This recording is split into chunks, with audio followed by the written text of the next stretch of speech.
Vamos a saludar a esta hora a Alex Morales. Él es defensor de derechos humanos, pero también es abogado, especialista en Derecho Internacional Humanitario y Corte Penal Internacional. Está hoy en la mesa de Antioquia Amanece. Abogado, muy buenos días, bienvenido. Muy buenos días para todos ustedes. Muchas gracias por la invitación.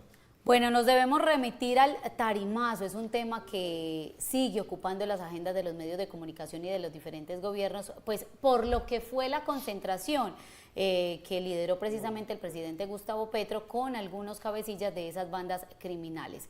¿Qué opinión le merece, abogado, usted como defensor de los derechos humanos? Ya sabemos que hay opiniones encontradas. Unos dicen, no estoy de acuerdo en que el presidente haya sacado de la cárcel a esos cabecillas. Otros dicen, venga, es que está adelantando el proceso de paz urbana en el departamento de Antioquia, en la ciudad de Medellín, pero también en el país. ¿Usted dónde se ubica? Bueno, yo me ubico con la Constitución Política. La Constitución Política tiene un mandato, tiene un espíritu de paz. O sea, en su preámbulo se encuentra como principio que todos los ciudadanos en Colombia, el espíritu de Colombia es la paz, no la guerra. Lo segundo, en su artículo 22, que habla que la paz es un derecho fundamental. Es decir, la paz no es de uno o de un grupo, del gobierno o de un factor real de poder. No, la paz es de general, todos los colombianos. Y en el artículo 95 nos habla de que es un deber, es decir, todos los colombianos, sin excepción, cualquiera que sea que esté en el territorio colombiano, debemos de trabajar por la paz. Entonces, eso es una obligación. En ese punto yo me ubico. Partiendo de ahí, yo entendería que ese tarimazo, como se describe, pues es un acto de acercamientos, digamos, a la sociedad civil, de un factor real de poder, de informar, de darle un mensaje a la comunidad. El gobierno se está reuniendo con unos líderes, digamos, que buscan contactos, que buscan mejorar el tema de paz en la ciudad de Medellín. Yo lo veo positivo, veo que en Medellín se viene haciendo un proceso de paz, no por este gobierno, hay que tener claridad, no solamente este gobierno, y eso lo he vivido yo.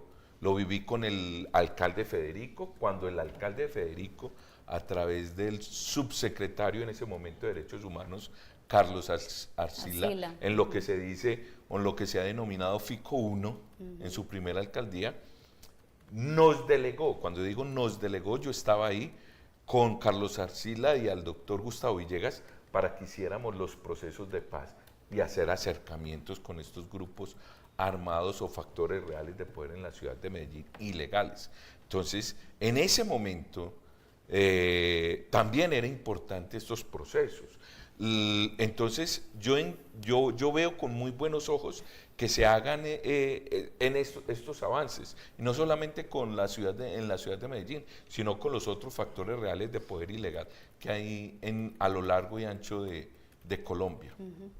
Abogado, quiero volver a esa parte que usted acaba de mencionar, que durante el año 2016-2019, durante ese primer gobierno del alcalde de Medellín, Federico Gutiérrez, lo delega a usted y a quien es hoy el secretario de Paz y Derechos Humanos. Correcto. Para que hicieran conversaciones con quién. Háblenos un poco de eso. Bueno, el 9 de enero, o sea, lo estoy diciendo con fecha exacta, 9 de enero del año 2016, en la oficina del doctor Federico Gutiérrez, tuvimos una reunión, líderes sociales, representantes de la Iglesia Católica, Monseñor Darío Monsalve, estaba el cura, un párroco, Juan Carlos, y habían otros líderes de derechos humanos, donde pusimos en la mesa, o ellos pusieron en la mesa, la necesidad de iniciar paz territorial en Antioquia, en Medellín, concretamente en las diferentes comunas. Vimos con muy buenos ojos, cuando en ese momento yo era funcionario de la alcaldía de Medellín, vimos con muy buenos ojos esos avances y dijimos, vamos a explorar esa posibilidad. Y de ahí nació todo lo que se llama proceso de acogimiento a la justicia de los grupos armados al margen de la ley. Ahí nació el movimiento Sinergia, que tuvo un lanzamiento espectacular, digámoslo así, en el Consejo de Medellín, donde hubo lo mismo que hicieron, pero dentro del Consejo de Medellín. Pero, abogado, en esa exploración que usted menciona, ¿ustedes fueron a la cárcel, se reunieron con estos cabecillas o los buscaron en algún lugar? ¿En qué consistía esa exploración de la que usted habla? Era conformar una mesa con diferentes personas que habían participado del conflicto armado, que ya no hacían parte del conflicto armado, pero participaba en ese momento, lo veíamos así, con líderes sociales, profesionales y expertos en la materia del conflicto armado.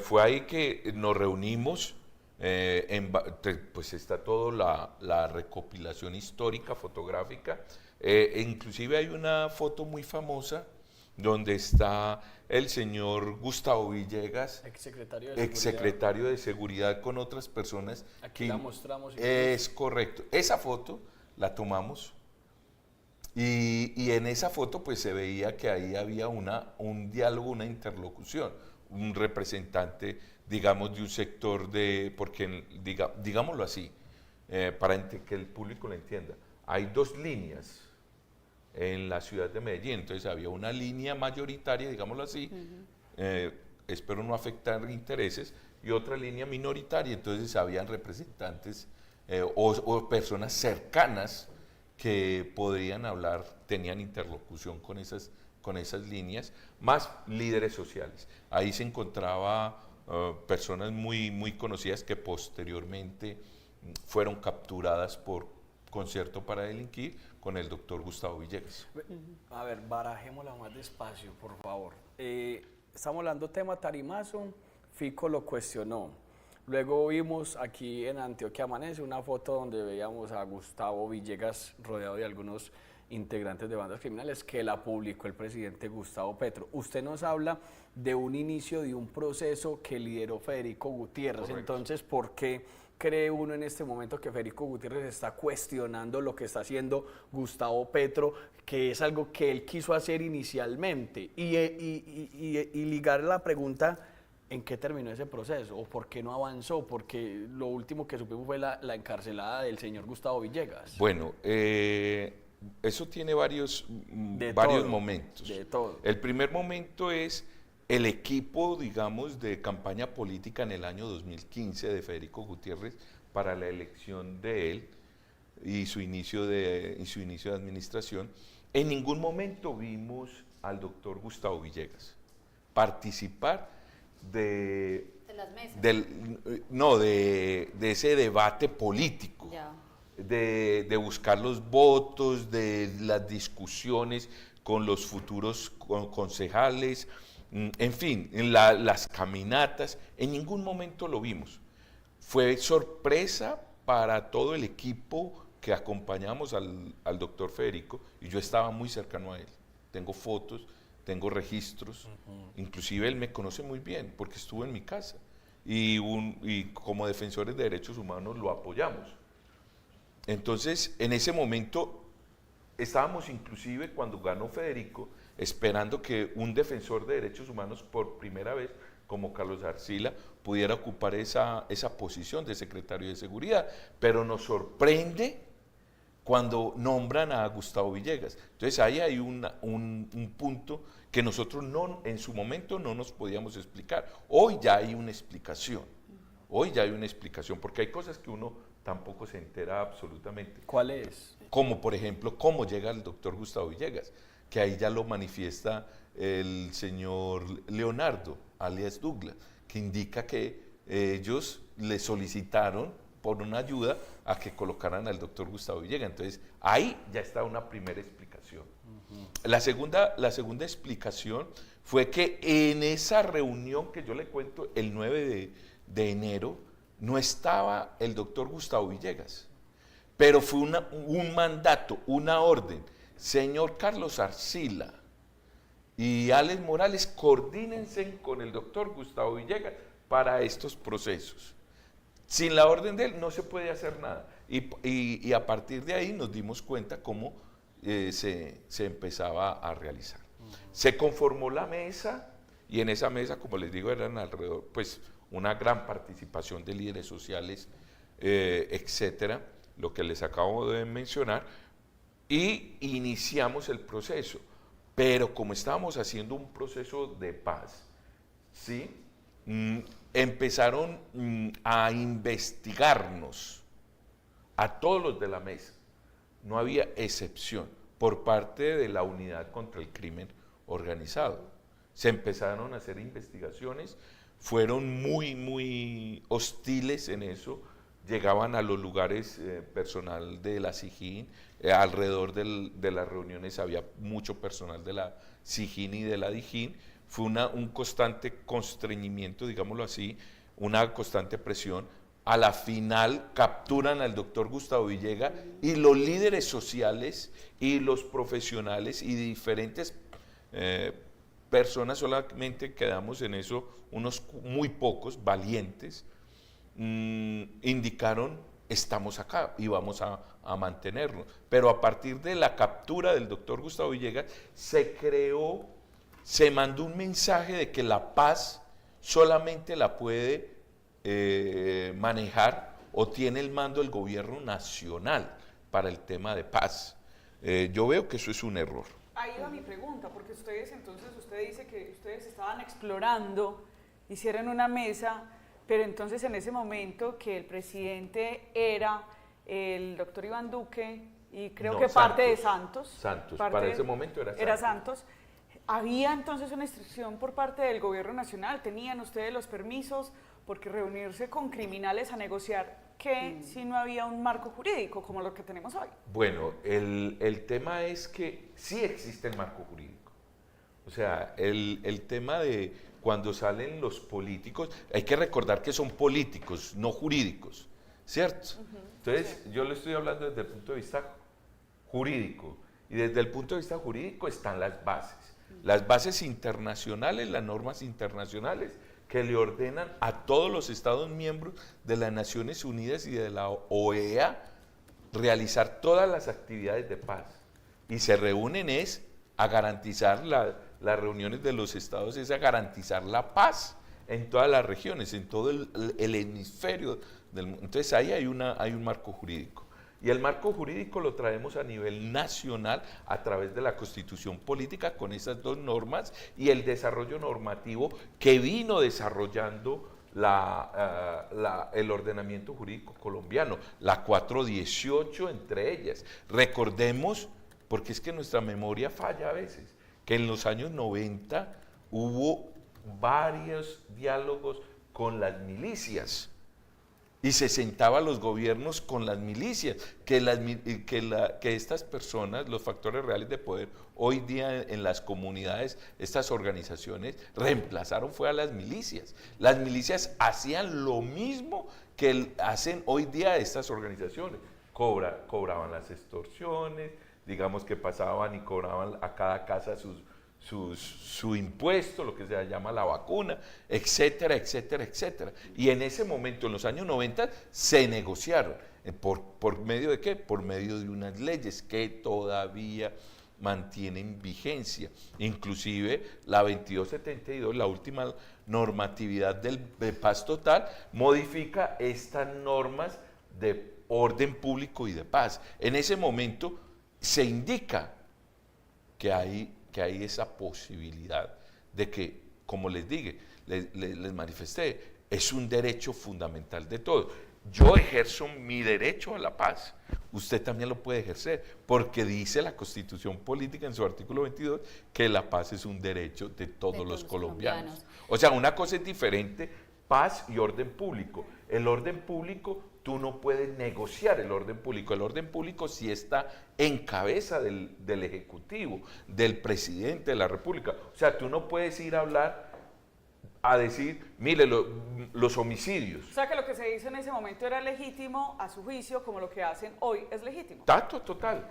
Ambos procesos son absolutamente legítimos. Abogado, yo quiero devolverme a esas reacciones después de ese tarimazo, porque dijo uno de los cabecillas de esas bandas criminales, pues que cuál era el escándalo, palabras más, palabras menos, de que ellos hayan estado en esa tarima con el presidente Gustavo Petro, que fue una concentración abierta al público, si ellos en un pasado se habían reunido en el piso 12 de la alcaldía de Medellín con algunos mandatarios, o en este caso exmandatarios.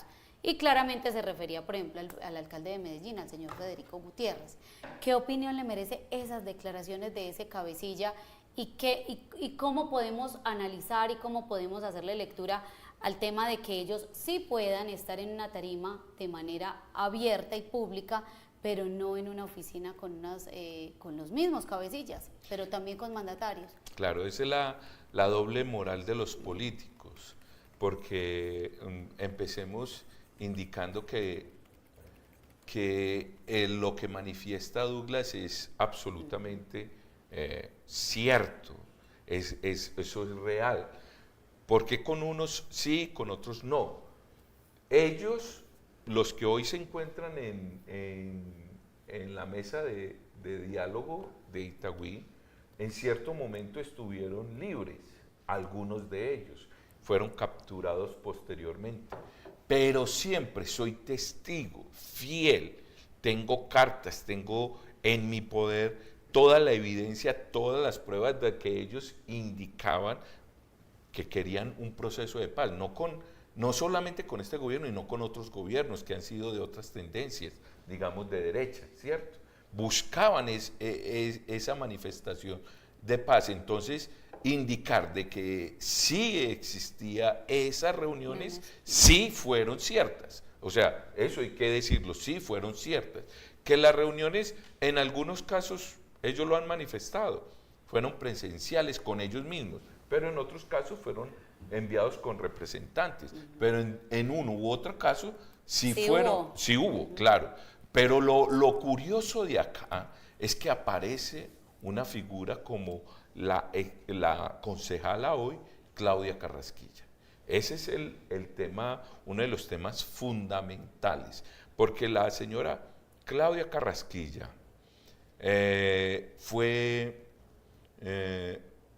directora de la Unidad contra Crímenes Organizados a nivel nacional y a nivel local, digámoslo así, para que nos entiendan.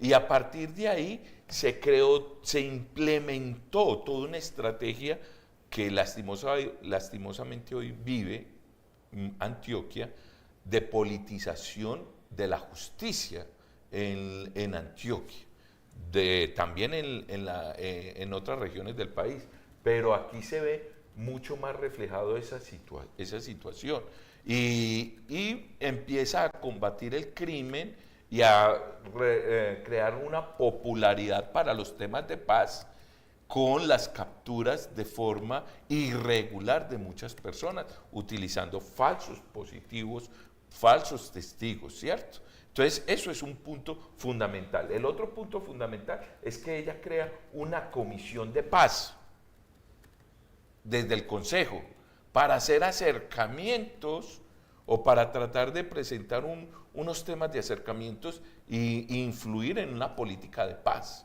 Ella es la presidenta de esa comisión accidental. Y a través de todas esas funcionalidades se acerca también al señor Leonardo y manifiesta que le ayuden, por favor, con los ¿Leonardo procesos. es alias quién? Douglas. Es que nos queda más fácil. Douglas, sí. Bueno, me voy a referir al señor Douglas.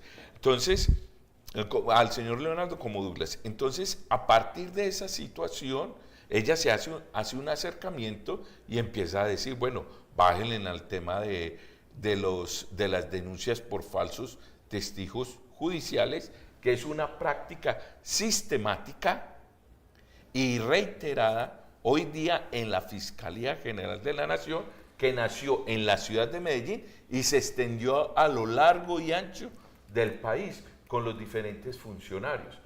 Y ella manifiesta eso. La pregunta que inclusive que se tiene que hacer la ciudadanía es, ella que estaba haciendo, abro comillas, con 4 bandidos en un restaurante. O sea, yo no tengo esos contactos. Yo soy abogado penalista y no tengo esos contactos. No tengo esa posibilidad de llamar a 4 bandidos, De hacer entre la comillas, reunión, y sí. de hacer esa reunión, y además de eso, hacer una videollamada para pedir qué, por 2 horas.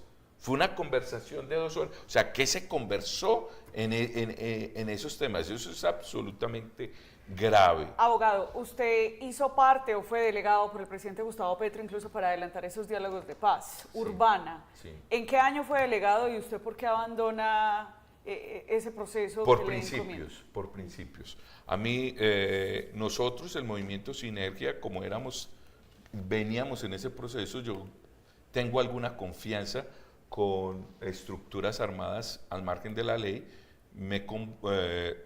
y elaboramos una estrategia para lo que se venía, que era la paz total. Sí. Entonces recolectamos todas estas voluntades, ¿sí? Y por haber recolectado esas voluntades, me nombran, perdón, como representante para hacer acercamientos. Pero sale la ley 2272. Para mí es un retroceso, porque el 7 de agosto el señor presidente y el que creíamos iba a ser el comisionado de paz, que es el doctor Álvaro Leiva. Álvaro Leiva nosotros pensamos que iba a quedar como comisionado de paz. No fue así. Pero para ese momento dijeron, vamos con el proceso de acogimiento a la justicia, porque es que el proceso de acogimiento a la justicia en su filosofía es la que invita a reconciliar a la comunidad y a llevar un proceso de esa transición que tenemos de guerra a paz. Entonces, teníamos no solamente yo venía haciendo la representación de cierto factor real de poder aquí en la ciudad de Medellín, sino de 270 extraditables, hombres y mujeres. Y todos ellos, de los patios de extraditables, levantaron la mano y manifestaron, nosotros también queremos. Pero entonces empieza a resquebrajar la paz, a ya no ser una paz total, cuando el señor presidente los tilda de traquetos. Entonces, cuando uno, su discurso, cuando en su vocabulario agrede a otras personas, su discurso no es de paz, su discurso invita a la agresión. Entonces, cuando hace eso y empieza a extraditarlo, incluso porque este gobierno es el que ha extraditado más que cualquier otro gobierno, y además de eso, en la ley 2272 se hace esa diferenciación entre acogimiento y sometimiento, que no es correcta desde un punto de vista filosófico, jurídico y político. Entonces, y empiezan a darle, recordemos las resoluciones, a un poco de personas como el hijo de la gata, si no estoy mal, que hubo un gran escándalo por eso. Y el comisionado de paz, Danilo Rueda, en su momento uno le enviaba los informes y no le respondía. Le decía, mire, está sucediendo esto, con los respectivos informes como era la delegación que nos habían entregado.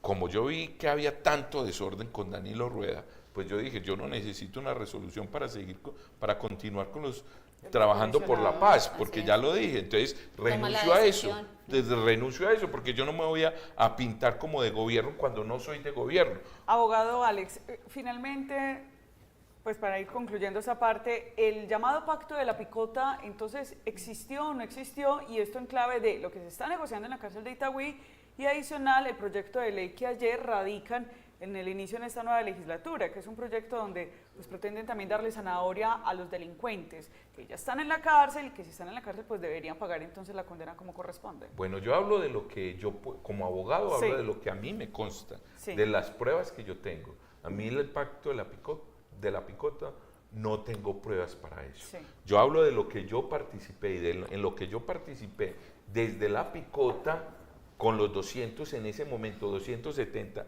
extraditables, fue abierto al público.